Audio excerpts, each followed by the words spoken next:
Alright. Hello, Yachio. Of course, we'd get back to the current girls, right?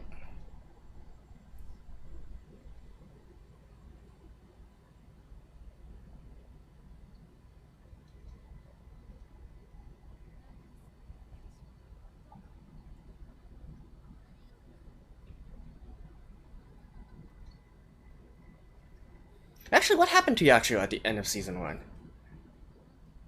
She was... Was she, like, brought out to... My memories are a little bit fuzzy. But I remember she got out of Magia's HQ, right?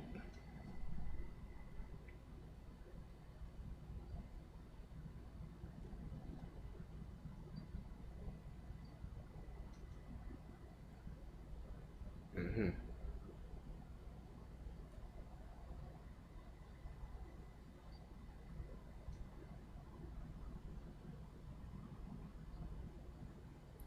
I've honestly forgotten who she was. Okay, Kuroe. Uh...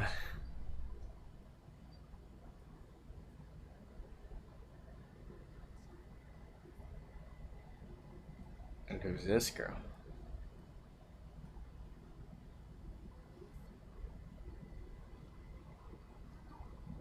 Oh, Nei-san. That is Yui? Hey guys, welcome back to the channel. It's Maverick here today with episode 2 of Magia Record. And indeed, we just saw the very end of the first episode, which I kind of missed in last week.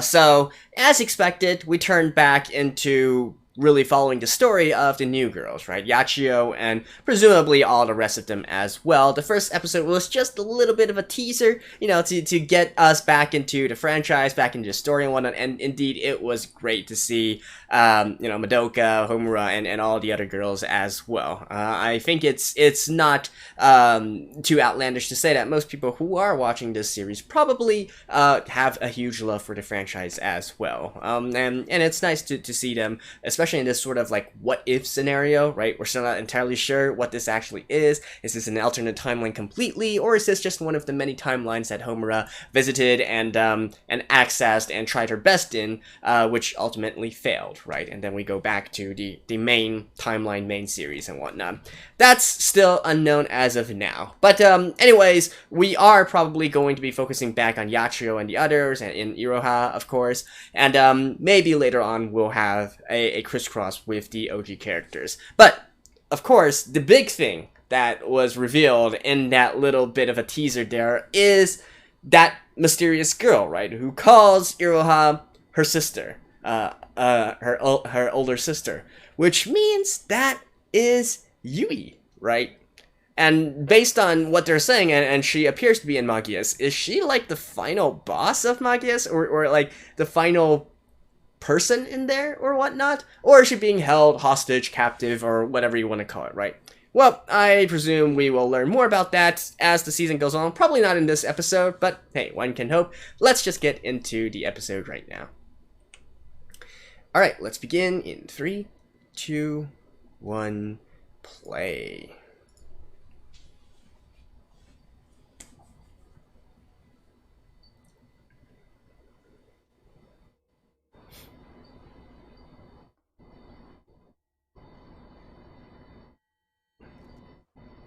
Oh. So yeah, at the end of season 1, we kind of lost track of where Iroha was, right?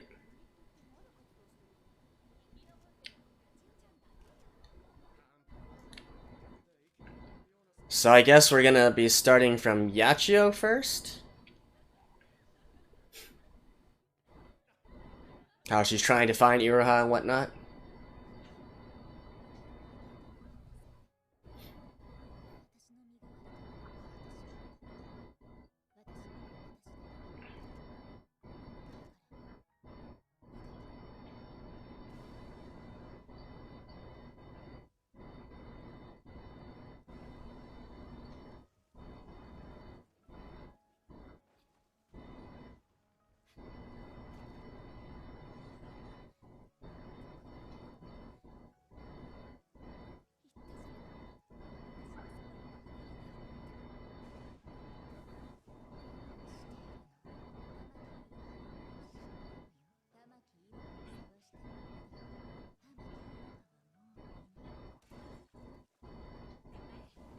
Her Doppler?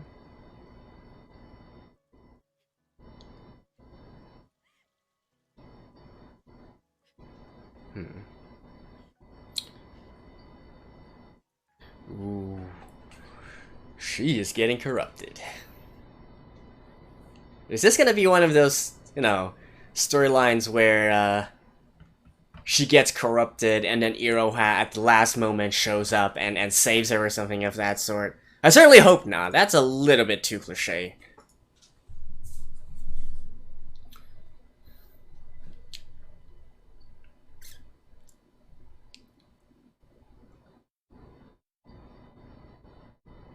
Although,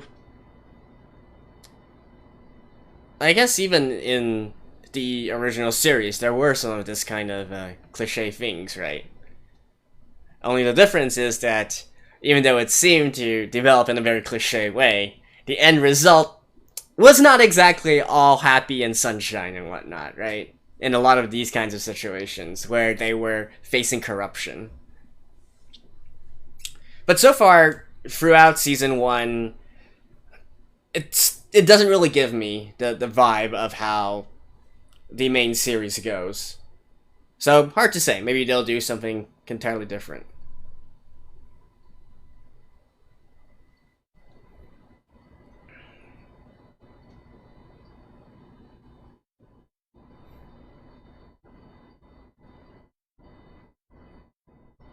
Ooh. That was an interesting animation shot right there.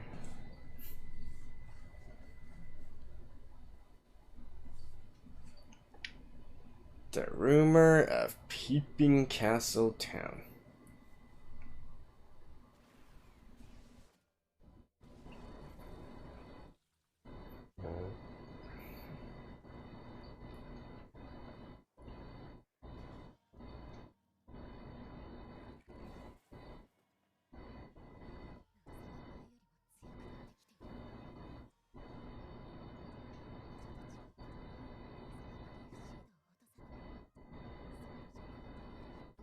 Yeah, getting more and more corrupted.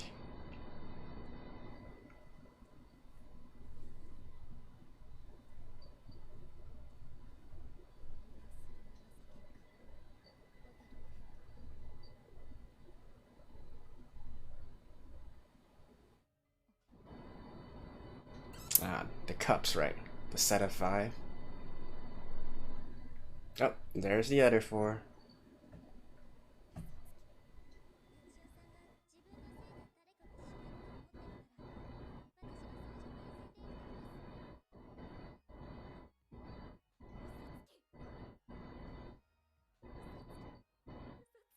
How much time has passed since the end of season 1? I'm kind of curious about that.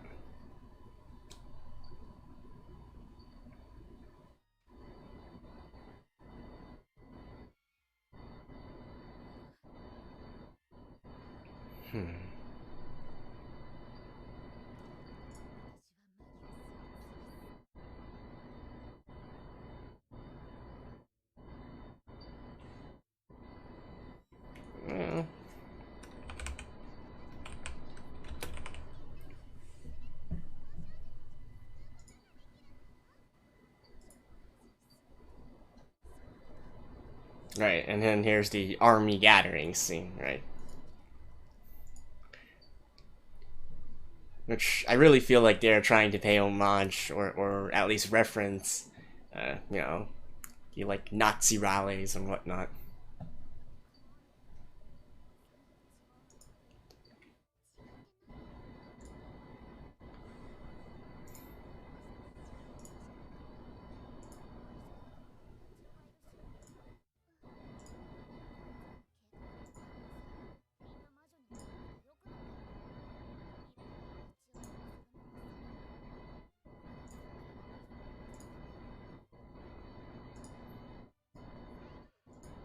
I've almost kind of forgot, like, I don't know whether this is like my fault or really the other girls just haven't left that much of an impression yet on me. Like, I know those two were also part of the 5, right?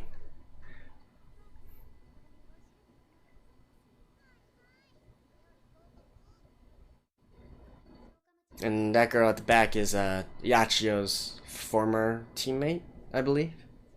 Whatever she's called. Miyuki or something? Miyufu?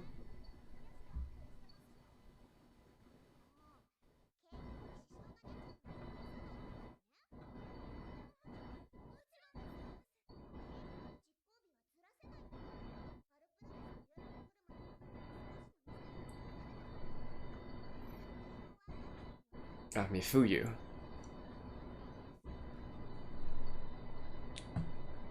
Mifuyu. Alright. It's coming back to me. It's coming back to me.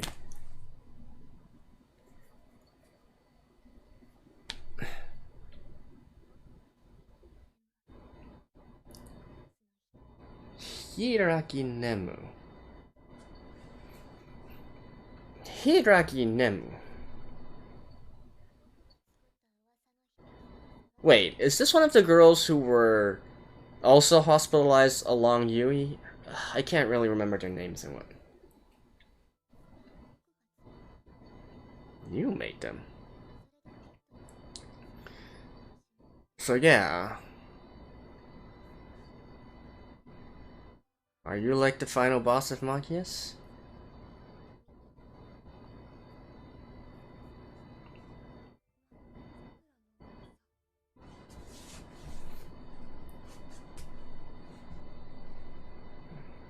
Protect a certain person.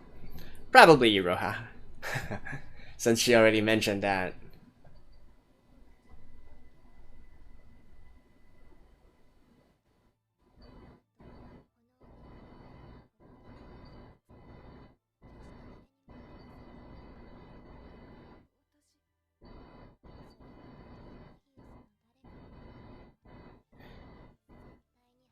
Yeah, the way that this girl is going about things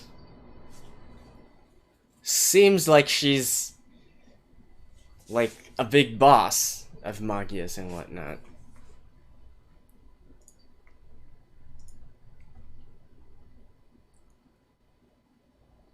Right. Intern. Oh, hey, small QB. No, small cube.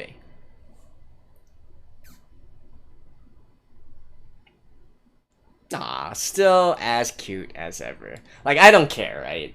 I know Cubes are evil and all that, but still. Look at it! Look at it!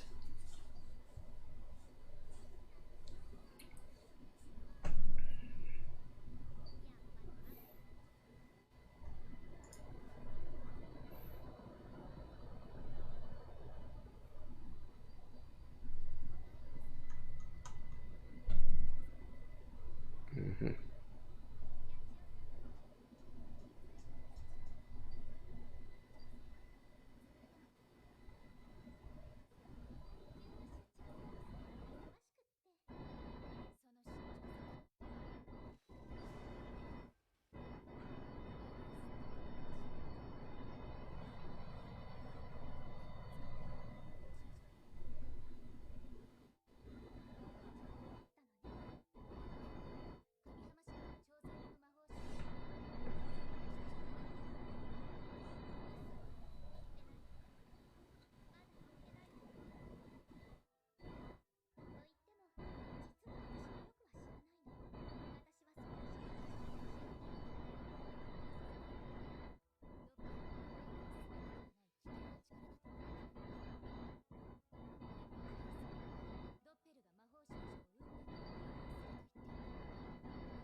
Doppel, which is okay.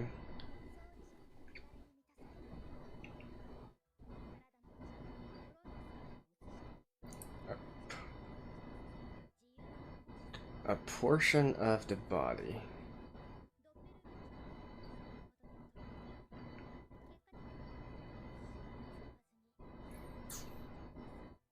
So basically, like catharsis in a sort of sense, isn't it? Right? If you have pent up emotions, you need to release and vent off. Highly addictive.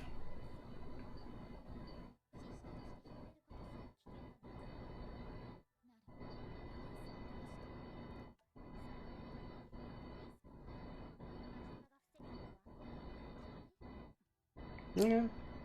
See, that's the thing that like that I've. Okay. Because obviously the big thing here is like what's so bad about this entire doppelification or witchification and whatnot, right? Like sure, it's being something that's being utilized by the antagonist of the story, but why is it so bad? Like what's the catch there? Do they still witchify at the very end? Do they get brainwashed? Do they lose their personality? Something of that sort? Because otherwise, it seems.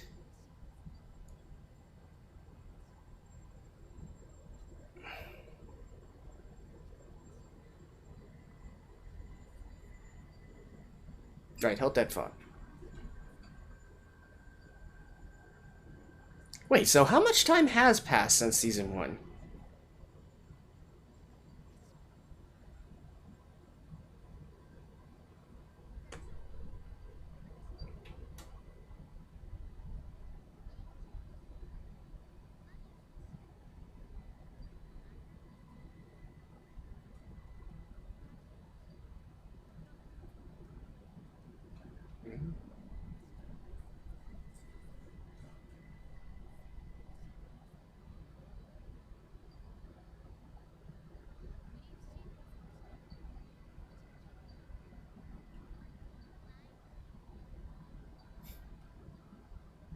Like, anyways, as I was saying, like, what's so bad about using doppelification, right? Turning into a doppel. Because if you think about it, it's essentially like, you know, like normal humans, normal people, right? You get a lot of negative emotions and whatnot, and oh, bad timing, girl. You are about to get captured.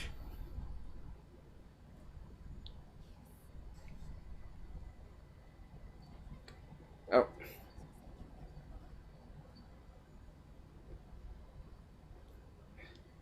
Can you guys run with a little bit more urgency?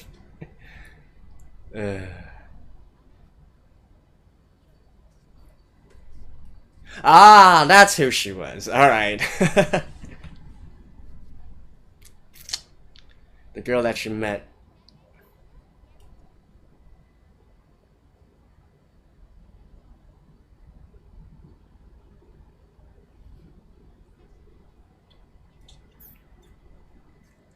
Again, how long though? Like, how much time has passed between season 1 and right now?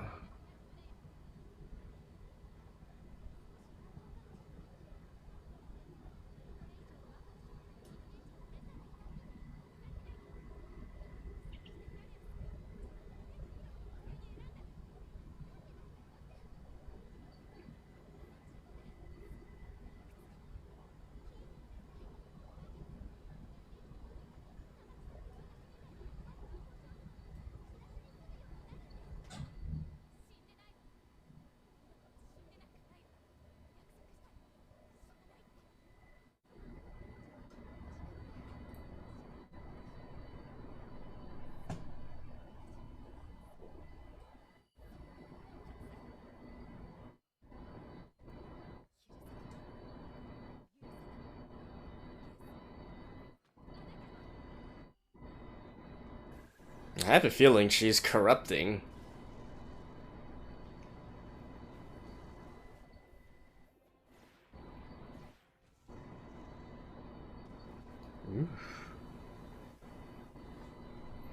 Okay, looks like we're keeping the quality from the first episode. At least the transformation scene is pretty nice. And then she's just like, shit. Okay, and this girl isn't helping.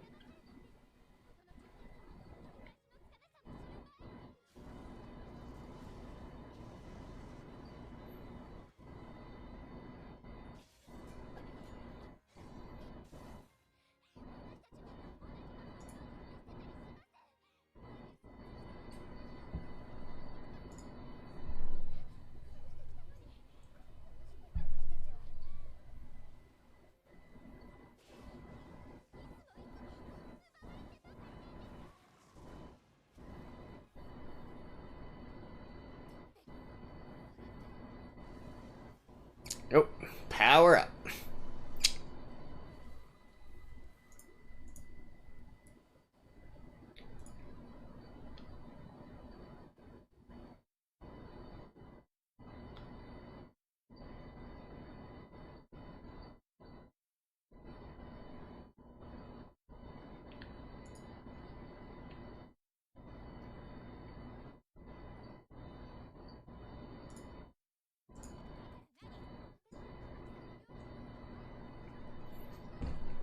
weak.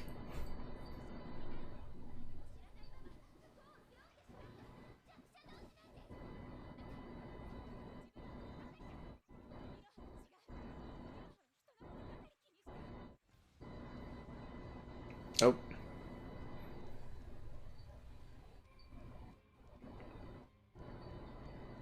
She's corrupting as well.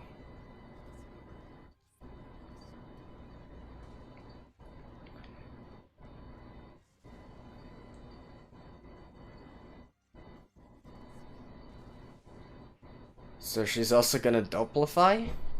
Or whatever it's called.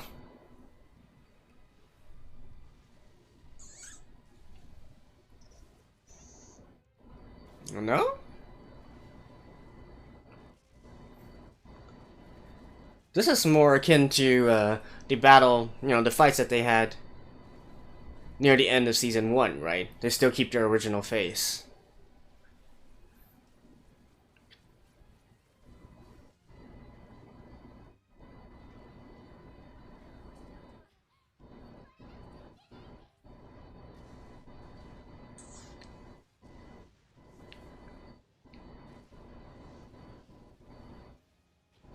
Woof!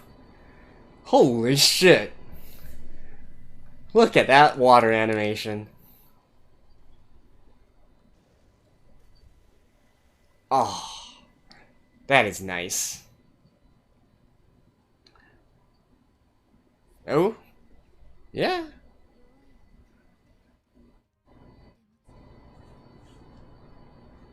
So she doppelified?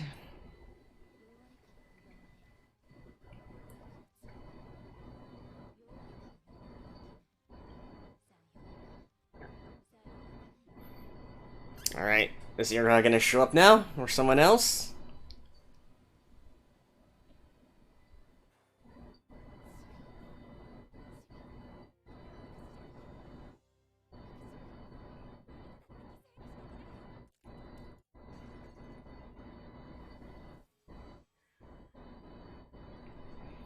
Oh, damn.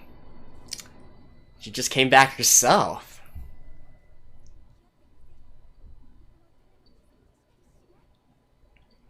Yeah, she's strong. Ask me, Few says. She's strong.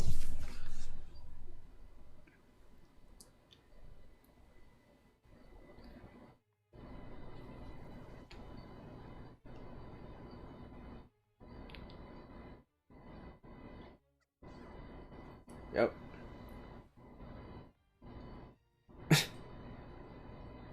You done goof, dude. Or gal. Or...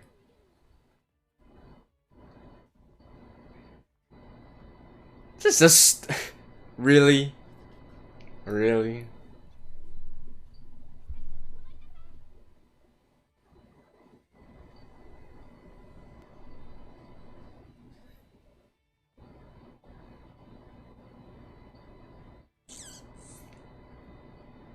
Alright. So you're inside the rumor?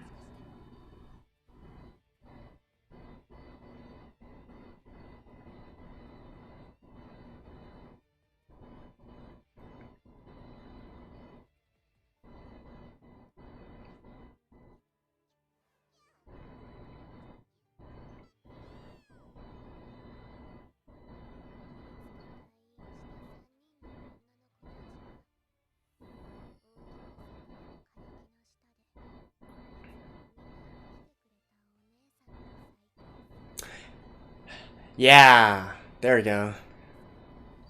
So yeah, this girl is not Yui, right? It's one of the other girls who was hospitalized along with Yui.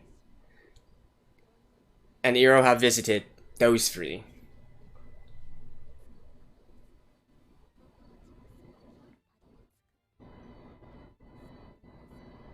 And okay, this is the Sakura tree.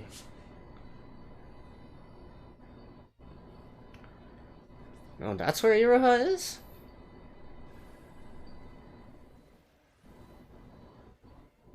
Nope. Doppelified.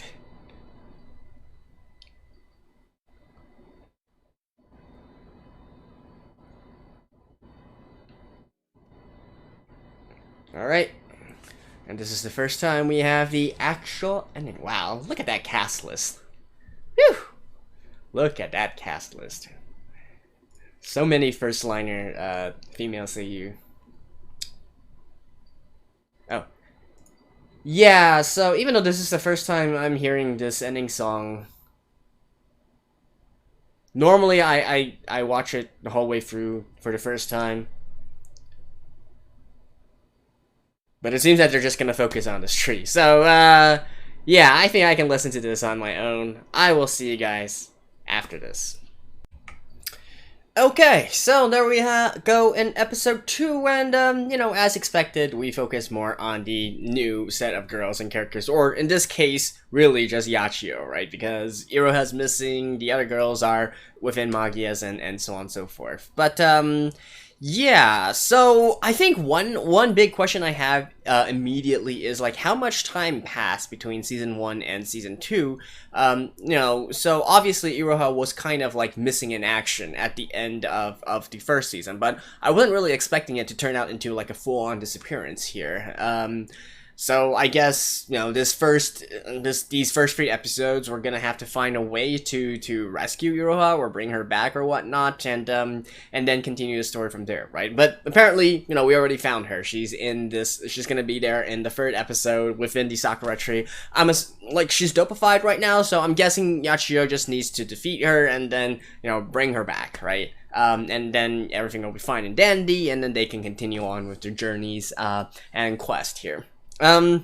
So, you know, some interesting topics being raised here, or some interesting points. So the girl, you know, what you called again, Neru, or whatever she is called, so she is apparently one of the 3 girls who were alongside Yui when she was hospitalized, right? And so that's how, and the girl, like how she was narrating the rumor or the story at the very end there was basically, you know, the events that happened between how those 3 were hospitalized, and then Iroha, you know, joined them, and or not really joined them, but because she was there to visit Yui, so she became friends with the other 2 girls as well. I seem to recall, I'm trying to recall here, because back in season 1, we also know who those other 2 girls were, right? And in fact, we even see a few scenes of the 3 of them within the hospital playing with each other, and so on and so forth. Although I can't really remember, like, what really happened there. So, is it safe to assume that all 3 of them are working with Magias in some way or another? Really curious about that entire thing. And then the other thing, of course, is I'm glad that they kind of explained the entire Doppel situation and witchification situation here, because, you know, the funny thing is it was never fully really explained in the first season either, right? Like, this entire process and whatnot, I actually relied on a lot of you guys, commenters and whatnot, and other viewers who basically gave a little bit more information on this entire process to really have a better grasp of what that actually was, right? And, you know, just based on the descriptions that we have so far, definitely it doesn't immediately strike you as something to, like, inherently evil or something that must be stopped or whatnot. In fact, you might even argue that, hey, this is already a great, you know, making the best situation out of a sort of hopeless situation, right? Because obviously not everybody is going to be able to, get grief seeds all that often, right? Defeat all the other witches and whatnot, and if you don't get the grief seeds, you will eventually get corrupted, and then you can't cleanse it. Although, to be honest, I've always had a thought, and that is, what if, as a magical girl, you just, like, completely lived on happily and never really, you know, never really put yourself into a situation where you have to go up against witches or you have to encounter anything bad in your life, right? Because the source of corruption here really comes from negative emotions, right? Like depression, sadness, anger, envy, you know, all these negative emotions and whatnot. So if you don't subject yourself to those emotions, would it also be a point where, you know, you don't really get all that corrupted, and so you don't really need to continuously defeat witches and get those grief seeds, right? It's a curious thought. And indeed, in here, when they're talking about this sort of Doppel, transforming into a Doppel witch and whatnot, it also kind of makes a lot of sense, right? Even normal people, right? When we get these sort of negative emotions in our life, we need to blow off steam in some way, right? Everybody has different ways of doing it. Some people like to eat, some people just binge watch movies or YouTube videos or gaming or whatnot. Some people like to smash things, right? Go Hulk smash and whatnot. Some people like to, vent their frustration on, I don't know, like singing or shouting at the top of their lungs or something of that sort, right? Because you definitely need a way to release those pent-up emotions and whatnot. So having this sort of Doppel process, I don't know, it seems pretty logical to me. But of course, we are also notified that there are some side effects, such as it being kind of addicting or whatnot, and so you might completely lose yourself. So I'm guessing the big question here is whether or not Magias have figured out a way so you don't lose yourself while you go through this sort of Doppelification process, right? And if there's any other requirements to do this as well, but certainly doesn't seem so. At least it seems that all the magical girls within this city, Kamihama, they just naturally undergo this kind of process without actually turning into a witch or whatnot. Maybe it has something to do with all those rumors, wasa, or so on and so forth. That part is not entirely clear yet, but obviously there has to be a catch, right? There has to be a downside to all of this. Otherwise, we wouldn't really need to go through the original series and through Homura's struggles and whatnot. They should all come to Kamihama and choose this process to eliminate all the grief and eliminate all the corruption and whatnot, right? So yeah, obviously there's a little bit more to this as well, which we shall probably see in the upcoming episodes. Really like the sort of animation here. The battle animation is still stellar, especially this one, like Yachio's entire transformation and the usage of those waves and different art styles as well. That was 2 thumbs up, alright? Now, what was not really 2 thumbs up, though, is in their normal animation outside of the battle scenes. Like, I don't know, like that entire latter half of the story, just... even though they're obviously being very, especially Yachio, right? She's being very hostile towards those of Magias and whatnot, and she's basically like, tell me where your HQ is, tell me how to rescue Iroha, and all that, and really kind of a emotional moment and whatnot. But watching them just like prance around or run around, I don't know, there's just no sense of urgency in their movements and so on and so forth. And even at the very end there, with the girl basically, Cube, and then stepping out of the like a teleportation ball, or like, it's just the entire thing of it just feels so I gotta say, so comical in a lot of ways. I think that's the best way to describe it. In the ways that they interact with each other, in the ways that they chase after each other, and all the situations leading up to that as well. So yeah, but then again, I think that's a criticism of this series that I've had even since season 1. There's just this, I don't know if there's a better way to describe it, but it's just this kind of this kind of, it feels like everybody is just shackled down in a way, including the viewers ourselves, and it just gives off this unpleasant feeling of, even if we're progressing in the story, it's not really progressing along, if that makes sense. I'm not talking about the fact that, hey, they are going through a lot of negative things, they're going through a lot of emotional things. It's not like that, right? The heaviness does not come from that kind of thing, but the heaviness comes more so from the way that they talk to each other and that kind of stuff. It just, I don't know, part of it might also be just Yachio herself, right? That's the way she is, but yeah, I'm hoping that she's going to be a little bit better once she rescues Iroha, and then they can be all buddy again and continue on with their adventures and whatnot. But, beyond that, though, I definitely have no qualms with the fighting animations and whatnot, because that was great. So yeah, anyways, that's it for this first episode. Sorry, not the first episode, the second episode here. So yeah, let's just get into the next episode and see if Yachio succeeds in getting Iroha back. And also, what exactly is that Kuroe girl supposed to do amongst all this, right? I guess she is going to be getting more screen time now in the second season. Who would have thunk? Anyways, that's it for this episode. Thank you guys. I'll see you guys next time. Bye bye.